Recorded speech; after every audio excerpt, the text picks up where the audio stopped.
We're live on YouTube. We're live on Zoom.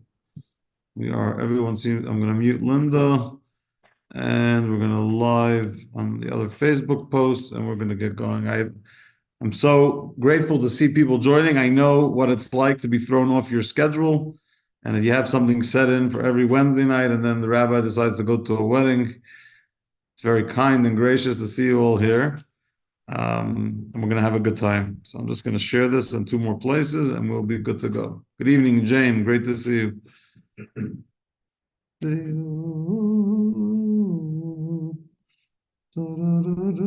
I want to tell you guys a cute story while we're waiting. That I was at a wedding, at my cousin's wedding last night, and a rabbi from Brooklyn says to me, "You know the craziest thing? There's a woman in my shul. He's my father's first cousin, so he's my first cousin once removed." He says, "There's a lady in my shul, and she says she loves going to this class with this rabbi on Facebook." And he says to her, "Who's the rabbi?" So one day she was in the shul, and she shows him on the phone this rabbi in Montana. So there's a woman in his shul in Brooklyn who comes to our Wednesday class on Facebook I think her name is Chaya Rivka. So if you're watching tonight, Chaya Rivka, Rabbi Scheinberger sent regards, and it was a very nice regards at a wedding in Brooklyn for someone that joins our Torah classes. So we are in the Torah portion of Mishpatim. We're getting going, and in Mishpatim, it is a parsha, it is a Torah portion that deals primarily with practical Judaism. The most mundane things you can think about.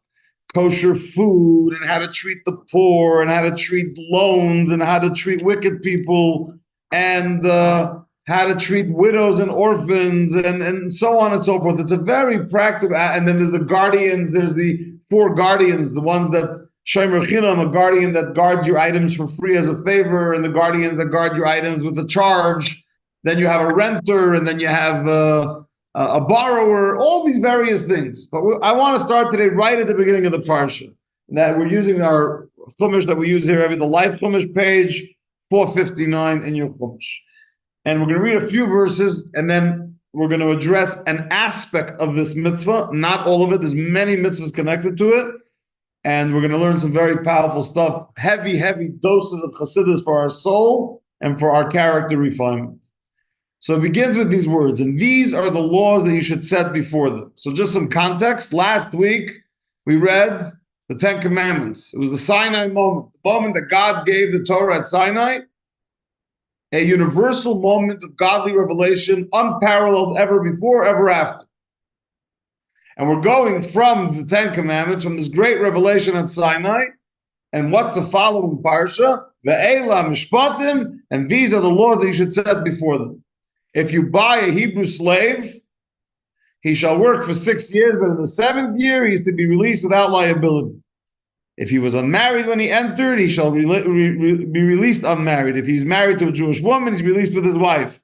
If he got a wife while he was in slavery, right? If his master gives him a wife and she bears him sons and daughters, the woman and her children remain in the master's property, and he's dismissed alone. So, no matter what, if he goes out if he has a Jewish wife, he goes back to his wife. If he had a maidservant wife, she stays with the kids with the master, and he gets to go. So we're talking here, and I want to clarify. I know people like using the word slavery, and it's thrown around in the context of a million different things. I want to be exact what we're talking about, and I also want to preface by saying, especially here in America, where people love talking about slavery, slavery was not just common in the United States of America. Slavery was common everywhere where human beings lived. It was common in Africa, very common in Africa. There were blacks who owned blacks. There were people in Spain that owned whites and blacks. Slavery was very common. So we had a class years ago to discuss how could the Torah allow for slavery back in the day. And I'm not going to share. I could try to dig up the class for those that wanted to share it. And there's a lot of discussion to be had about that. Did the Torah just allow for slavery because that was the reality? So the Torah felt, let's give the Jews the most refined, the most sensitive, the most compassionate way of being a slave owner? Or does the Torah actually believe that there are times that you can own another human being because you're providing them with a service? And if you study the laws of slavery, which in the Code of Jewish Law in Maimonides is an entire section on Hilchos Avodim, the laws of how you treat a slave. And it's not like we think of as in slavery the way it was in, for example, the United States. They weren't half people. They had special rules, special regulations, but you had to treat them like a mensch. But that's not what I'm talking about today. We can have that discussion, and by the way, it'd be an amazing Farbrengen, and everyone has opinions about it. You know why everyone has opinions about it, because no one's ever experienced it. Besides for the children that are unfortunately, and some adults that are human trafficked today, which are, it's exactly what slavery is, maybe even worse. Most of us that have the discussion are talking from a point of, why not? I have an opinion about slavery. I also have opinions about Boeing's doors from their planes flying off. Why not? I know nothing about it. So I read an article and I have an opinion. So it's easy to have an opinion. It doesn't cost anything to have opinions. That's not what we're here to do tonight. We're going to zoom in on one aspect, one form of slavery, how the person got there, and why it's such an important mitzvah that it should be discussed right here at the beginning of the parsha. And that is the case of an Eved Ivri, the case of a Jew who now owns another Jew as a slave. But not just that alone, because there's two ways for a Jew to become a slave. If you study the Talmud and you learn halacha and you learn the entire 5 books of Moses, because it's discussed both in our Torah portion of Mishpatim, which is in Exodus, and then later it's discussed in Bahar, which is in Leviticus, and then later it's discussed a third time in Deuteronomy. But here in our parsha, it's talking about specifically a case what the Talmud would refer to as Machruh Bezdin. What is Machruh Bezdin? It means that you had an individual who owed debt. Why did he owe debt? Because he's a ganav. He stole money. And the Bezdin, it was discovered, and there was a rabbinical tribunal in the Beddin, and the Bezdin rules that he has to pay back the money, and he has to pay double, because that's the law when you steal. Careful. He says, I'm broke, I don't got a nickel. So the Bezdin says, well, you're a ganav, you're a thief. You don't have a way to pay back. We have a program for you. And that is, we are going to sell you reluctantly. We are going to sell you to a Jewish master who's going to own you, and you're going to work for him 24/7. I mean, obviously following the laws of Shabbos and everything else, but you are going to be his and work for him. And through that, either you're going to pay the owner, meaning either it's going to be sold to the guy you owed the money to, and therefore it's going to be paid off through your work, or the money you earn from the master will go to the person you owe the money to.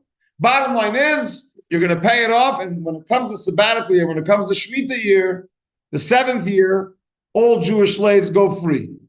Then, of course, the Torah talks about what happens if he says he doesn't want to go free. Then you drill a hole into his ear, and the parsha goes on. There's a whole process, because how dare you want to stay a slave? Who wants to be a slave? Not because the Americanized reason for why someone wouldn't want to be a slave. Who would ever want to be owned by someone else? There's a lot of people that may tell you, I want to be a living. I want to work full time because I get taken care of and I want that. It's not what the Torah is saying. The Torah is saying, you took an oath at Sinai. You as a Jew took an oath at Sinai and said, Avod I told you at Sinai, you are my servants. Meaning, not avodim to avodim. You can't be a servant to a servant. So if we're all servants of Hashem, and you chose to be a servant to a servant instead of a servant to your master in heaven, you basically defied a principled idea of what it means to be a Jew, which means to be a slave, a servant to God. So we're going to drill a hole in your ear to remind you that your ear heard at Sinai that you're not supposed to be a slave to anyone else but God, and you did it anyhow. And then you get to be a slave until Yovel to the Jubilee year, but the Jubilee year, it's all over. The Jubilee year is another, well, it depends when you went into slavery, because the 50th year is Jubilee. So if you started when you're in the 41st year, so you only get an extra year, an extra 2 years. If you started in the 7th year after the last Jubilee, you're toast. That's the general idea. But there's an incredible discussion in actually it wasn't that long ago, all things considered, 1987. So in the last 5 years before the Rebbe had his stroke, which debilitated him, which he couldn't speak anymore. So it was the last 5 years of the Rebbe's Farbrengens. The Rebbe addressed a very basic question. we're talking about a very, very rare case. First of all, the laws of a Jewish-owned slave, a slave that's sold into slavery, is only when the Jubilee applied, when there was the whole idea of having a Jubilee year existed. That's been gone for millennia. Secondly, how often do you catch a thief? He gets busted, so to say, and he has nothing to pay back, so the Beis Din is forced to sell him into slavery. That's a last resort. And so why would you start Mishpatim when you're about to begin, right? You finished the giving of the Torah. We're now going into practical Judaism. You know what practical Judaism? Here's rule number one. If you ever own a Jewish slave, well, first of all, who owns a Jewish slave? Second of all, even if you did, you're dealing with such a small minority of Jews that would end up in that kind of situation where he has to be sold by the Beis Din to pay back his stealing. Why would you start with such a rare thing, the entire portion of Mishpatim? Furthermore, how do you end up being a slave through stealing? So at least if you're going to discuss that case, start off the beginning of Mishpatim with the laws of stealing. If a person steals, he has to pay double. And if he can't, he gets sold. And these are the laws of how you treat a slave. In other words, in our Torah portion later, it talks about the laws of slavery, the laws of stealing. And it says, what happens if you don't pay back? If you don't have how to pay back, you get sold. So then let the Torah share it in a way that just makes it very clear to us. So let's start off with the laws of stealing. And then, by the way, here's the laws of how you treat the slave once he's sold because he couldn't pay back what he stole. Instead, it begins with the laws of slavery, and only later tells, by the way, how do you become a slave? Because you stole. So what the Rebbe addresses in that Farbrengen is that if you want to understand the most basic of practical Judaism, it's epitomized in the case of an Eved Ivri, of a Jewish slave. Because what is Mishpatim? Right? If you look in this parsha, you're dealing with how a Jew is supposed to live in their most mundane, physical, materialistic aspects of their life. Mishpatim does not talk about how to love God. That's another place in the Torah, how to fear God. He's not talking about how to daven, how to pray. He's not telling you how to fast on Yom Kippur. Mishpatim is telling you how not to dig a hole in the ground and make sure people don't trip in it, fall into it, how to not put obstacles that hurt people, how not to mistreat something that you're guarding for another person, how to treat a poor person that took a loan from you and how to make sure they don't feel embarrassed. It's the most mundane, physical, business, damages, things that are the most practical in our lives. The world that we live in, the most practical, mundane aspects of life, and there are things that are understandable logically. There's no mitzvahs in Mishpatim like mikvah or kosher. I mean, it mentions not to mix milk, to boil a kid in its mother's milk. It's in one verse. It's not a parsha like Shmini or like Re'eh, where it talks about all the laws of kosher and kosher birds and kosher animals. It's not mitzvahs that are illogical or super rational. These are mitzvahs that are practical. And there are mitzvahs that are practical that you can understand. And how we impact the world through the physical by bringing that spiritual component and holiness into the physical. And where do you see that most? With an Eved Ivri, with a Jewish slave. Why? He's the lowest spiritual. If you looked at the barrel, he's under the bottom of the barrel. He's a person who went so low, not only is he a ganav, he's a loser. Because if he was a successful ganav, he wouldn't be broke when it's time to pay back. Well, that's right. Okay, you're right, Mitchell. If he was successful, A, he wouldn't get caught. And B, if he got caught, he would figure out a way to pay it back better than having to be sold as a slave. It's mamash. It's literally the last resort. You're a shmegegi, right? Remember what's the difference between a shlomil, shlomazel, and a shmegegi? Yeah. No, shlomil, shlomazel, and the nudnik. Right? The shlomil spills the soup on the shlomazel. No, the shlomazel, yeah, the shlomil spills the soup on the shlomazel, and the nudnik wants to know what kind of soup it is. Exactly. So he's mamish. He's the lowest in the spirit, and I'm talking about primarily even spiritually. What kind of spiritual loser are you that you mamish a thief, and you get caught, and you don't have a backup plan, and now you're going to stand in front of the Besdin, and they're going to say, you have no one to step up for you. You're literally left. That's what we're dealing with. And you would think that if someone is so spiritually dysfunctional, so spiritually disastrous, that we wouldn't waste our time discussing. Why would we start mishpatim to talk about such a guy? He doesn't deserve that honor, that respect. You make such choices in your life, pay the price, right? What do they say every time I hear the guys on the radio say we should lock him up and throw away the key? Beknackers. Until they do a crime and they stand in front of the judge crying for clemency. Lock it up and throw away the key. No one that's ever visited jails like Chabad, like us, like Shluchim, that we, I visit jails would ever say that, because you see what it's actually like. You don't want them to lock up and throw away the key. But here we're dealing with a Jew who has gone to the lowest part of the barrel. And you would think that that's how you're going to start mishpatim. This is so important. But that's what the Torah is teaching us, that when we talk about impacting the world, about treating other human beings with kindness, with compassion, with clemency, with mercy, sustenance, right? The guy becomes a slave. What are we doing? This guy, right? Let's think about it. He was a thief. He has to pay his bills now. He has to pay back what he stole. The master is obligated to pay to take care of the guy's wife and children.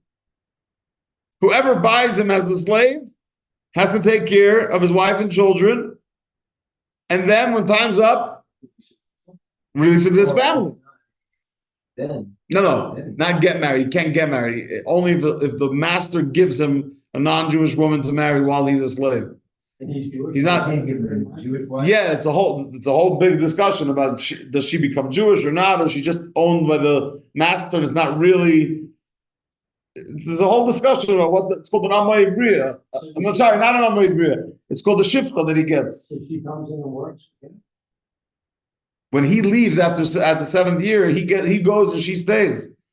So the Ganav is married with. So the Ganav has a family. Let's say he has a family, and now not only are we discussing how to take care of the guy, he has to take care of his family. Why don't they take care of his family? This is the worst of humanity. A Ganav that's a loser, who's a spiritually dysfunctional disaster, and I'm supposed to take care of him and his family because he has to pay back the bill of the money he stole from me? Yes. The Torah is saying that loud and clear. He's going to pay for what he did, but it's not going to be, we don't care about you because this is your problem, not our problem.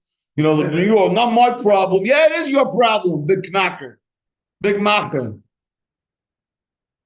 Just because you said it with an Italian New Yorker accent doesn't make it any more impressive. Somebody stole. I know, I'm still. So when we're starting Mishpatim, it tells you that even in the people in the world that we think aren't worthy, Hashem thinks they're worthy. So when the general approach as we go into the world to work the world, to impact the world, to do the mitzvahs, to permeate every facet of our life, in business, in work, in family life, in traffic, whatever we're going in the world, sports, vacation, whatever we're doing, it's meant to impact it. How do you impact it? Through doing the mitzvahs. But what's that all about? It's about starting off by recognizing that you don't get to judge humanity and say what's worth and what's not worth. Human dignity, human respect, mercy, compassion, kindness is a principled idea with which Mishpatim starts with.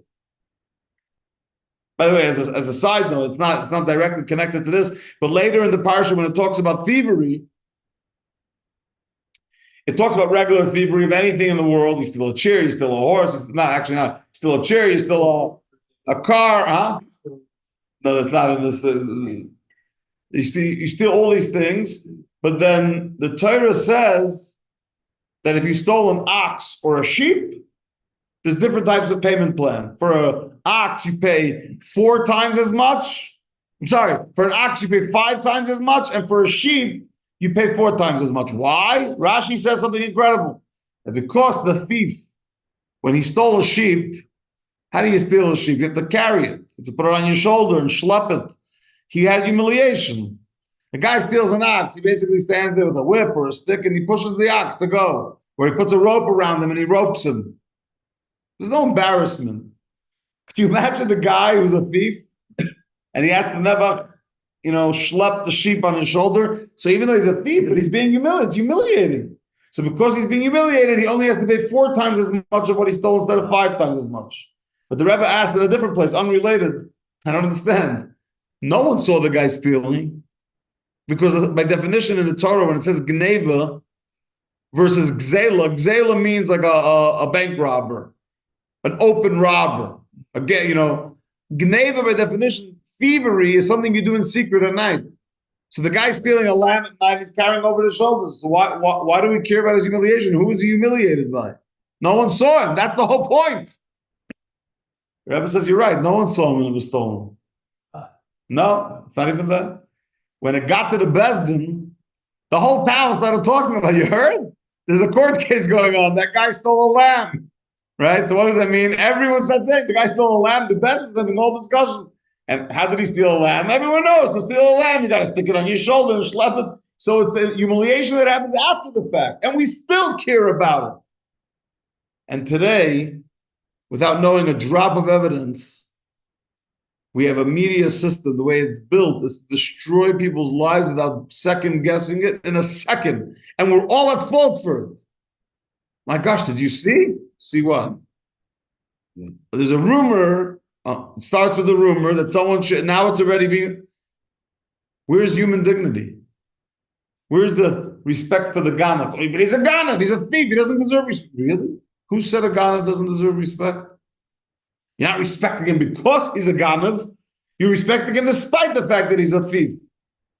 But respect for human beings is not something we get to pick and choose who deserves respect. They're created in the image of God. They made a terrible mistake, or they deliberately chose to be a thief. But they're paying a price for it now. Why would you humiliate them? And the same thing with the Eved Ivri, the Jewish slave. Sure, he's the lowest in the barrel. He's the bottom of the barrel. But he's a human being who has a family, who doesn't have money to pay back. So we're going to make him be a slave. It does not mean we get to make him be humiliated. And that's a very, very important value. And it really goes even further. Because if you want to take it a step deeper, if you want to take a dose, like a heavy dose of mysticism, well, not a heavy dose, a low dose of mysticism, think about it. Last week, we read about the giving of the Torah. What was the giving of the Torah? The greatest godly revelation that ever happened. And guess what? When there's a big godly revelation and God is revealing himself to us, nobody's going to go steal what God's revealing himself to. You're in the state of awe. And the Jews at Sinai were in a state of awe, so there was no worry. God is revealing himself. Beautiful. Then the revelation goes away. There's no more revelation. Sinai is over. You don't see God you don't see God the way you saw him at Sinai. And therefore, you might think that God can't see you. So what do you end up doing? You can go back to stealing. What do you do? Stealing's at night, where you think somehow you can hide from God. And that's, by the way, the spiritual definition of a Ganav. He does it at night. He doesn't want people to see, but he has this very distorted idea that somehow, if it's at night, somehow God maybe won't see me. So the Torah the practical Judaism starts with Mishpatim, because specifically about a case of a Jew who was so bottom of the barrel that he had to become sold to make his money back, to teach you that after the giving of the Torah, when the revelation goes away, we are all susceptible, all of us, to this false idea that somehow there's things that God can't see. And we all do it in our own way. God doesn't really care about that. What do you mean? He said in his Torah clearly that he cares. What do you mean you woke up in the morning and you think he doesn't care? Come on, Rabbi, do you think God really cares? Yeah, because he said so. I bet it's 2024. He didn't say in the paragraph there that it's being canceled anytime between, between 1313 BCE and 2024. He never put in a cancellation date. And so that false idea that happens specifically because there's no revelation anymore. So now we can say, well, there's no revelation, there's no God. Maybe I could secretly do things. Says the Torah, no, if you work hard enough, if you work 6 years like a slave, meaning if you work hard enough in your character refinement, in your deep, deep search of the inner reservoirs of your soul, you'll come to a place to true freedom. And true freedom is a recognition that there is no thing without God. There's a verse in Psalms that says, it says, if I go to the heavens, there are you. And if I go to the below, if I go to Gehenna, if I go to hell, you're there. Wherever I go, you're there.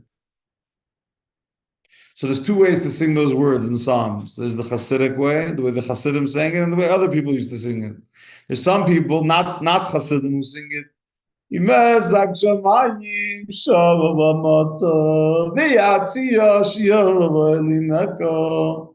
go to the heavens, you're there. If I go down there, you're there. It's like the guy's crying, God, wherever I go, I can't escape you. It's the saddest thing. He's complaining. Wherever I go, I can't escape God.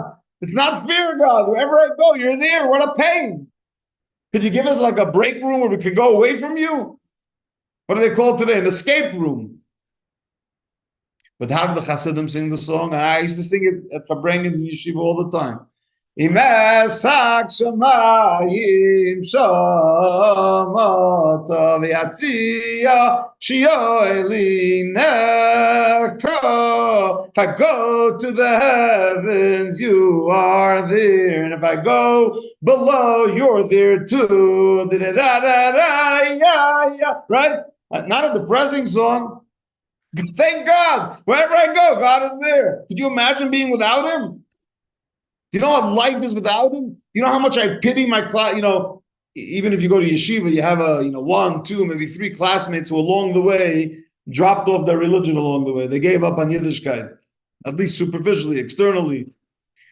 And I think about them all the time because I'm still, at least with 2 of them, I'm still a very good friend. They're not religious at all.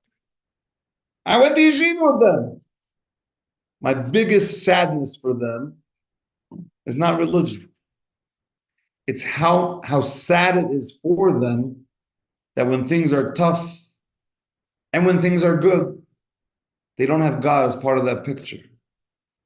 Who do you cry out to when things are bad?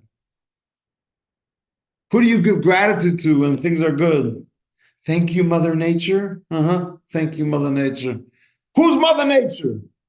Who created Mother Nature? Who sustains Mother Nature? I'm praying, I'm meditating to Mother Nature. Adachad, another Chacham, Mother Nature. And when things are bad, Eibishter, Shia Samecha. I saw a clip, I think it was early, I think it was Sunday. It's been a whirlwind week. I don't even know what day. But today's Thursday. I was here with you guys Tuesday doing JLI and managed to go to New York and back, and we're still here for Fabrengen here Thursday. So I saw a clip from a wedding, not a Chabad wedding, and just recently, like a wedding that happened recently, and the bride and groom under the chuppah wanted to take the opportunity of the holy moments of the chuppah to pray with everyone there for our brothers and sisters in Israel. It was this most beautiful sight. It wasn't instead of singing one of these, somber songs about Yerushalayim or whatever, Yerushalayim, if I forget Jerusalem, the whole room was singing Haishia esamecha uvareches nachlasecha, which means Hashem, Haishia, help your nation, bless your inheritance. Urei, murei, murei, murei, murei. Exactly. Uplift them to eternity. And the whole room is Haishia, and the bride, the groom is standing like this singing. It was the most beautiful thing. Because to us, it's not a scary thing that Hashem is everywhere. That's an amazing thing. He's everywhere, even in the bottom of the barrel. Even with a person who's a thief and a ganav, he's a loser, he can't pay back. He's a spiritual, a dysfunctional spiritual creature. Hashem is right there with him. He's right there with each of us when we're in that moment as well. And when we get to a place in our life when the Torah is not revealed, when God is not there in the revelation, and therefore we think we can get away with things because he's not there, the Torah says this, no. Hashem is everywhere. And that's a good thing. He's there when it's dark. He's there when it's darker. He's there when it's bright. That famous poem about the guy who came to heaven and complained that when he was struggling, he saw there was always more than one set of footsteps in the sand, but then when he was struggling, there was only one, and he was complaining to God, why weren't you there? And God said to him, you idiot, I was there, I was carrying you, that's why there's only one set.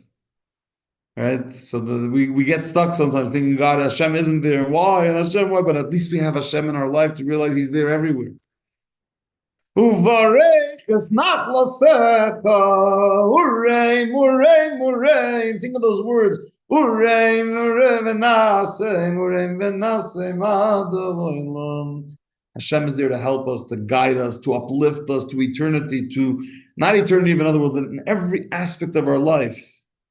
So even in our lives, when we feel like we're the bottom of the barrel, not because someone else, when we feel like we're in the dumps, nothing's working out. Business-wise, health-wise, spiritual-wise, mental, emotional-wise, we're just in the dumps. You know, you're having one of those weeks or one of those days or one of those hours where it's just not working. It's all falling apart. What do? I'll send you a link. You can hear the Rebbe singing it by Fabrengen. That could uplift you literally. Menasim, whoop, right up. I was reading recently, and if I bring it, we'll end with that. The Rebbe told the Achron Shel Pesach was the last day of Pesach, 1958. And the Rebbe says that sometimes people complain that they don't have the koyach, they don't have the energy, they don't have what it takes to get through the day, to get through the week, to get through the spiritual challenges. And the Rebbe says, of course you do. And it says, and the Reb Chaim Vital says from his teacher, the Arizal, Rabbi Isaac Luria, the great founder of Lurianic Kabbalah, of modern Jewish mysticism, that every one of us in today's generation is a Gilgul. We have a soul that's a reincarnation from someone else. So even if you don't feel like you have the koyach, but you have the strength that comes from the reincarnation, you don't know who the reincarnated, whose soul is reincarnated in you, and that gives you strength as well. So stop looking for excuses to waste your life. You know, I was talking to Manny the other day.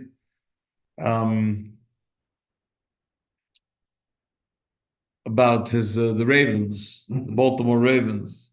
And he was talking, so I joined the conversation with him and someone else, and I said, yeah, that great player, they have Lamar Alexander. And Manny's looking at me, and I see him looking, I'm like, Lamar Alexander. Manny's like, who's Lamar Alexander? It was Lamar Smith. In my head, the word Lamar automatically connected me with that senator from Tennessee from 20 years ago, Lamar Alexander. So that's how much my sports... That's my sports, and Lamar Alexander, right? Your brain takes you to crazy places. But nevertheless, on Sunday, hundreds of millions of people are going to stand or sit and drink beer, 100 million, and watch a bunch of people throwing balls. And watch. I'm doing it for the homeless. And watching the people, the singers. Whatever. Yeah, and then there's the halftime, the quarter time, and the Alamais. Bottom line is, we get stuck in the dumps. We get stuck in spiritual waste of time. And what the message is, Hishia Samecha, hello, God is with you in every moment. Don't waste your life away. And don't give yourself excuses for why you can't do better. Why can't you excuses for not doing it? I can't. What do you mean? I'm very busy, Rabbi. Okay, another guy's busy. I'll show you. Come spend the day with me. You'll know what busy is. A whole day with the busy. I'm busy. I can't make it. Just say the truth, man. What's the truth? Whatever it is you're gonna do. I don't have Yiddishkeit is not my priority. Say it. Be a man. Say the truth. It ain't my priority. And then that's going to freak you out because no Jew wants to say out loud, Judaism is not my priority.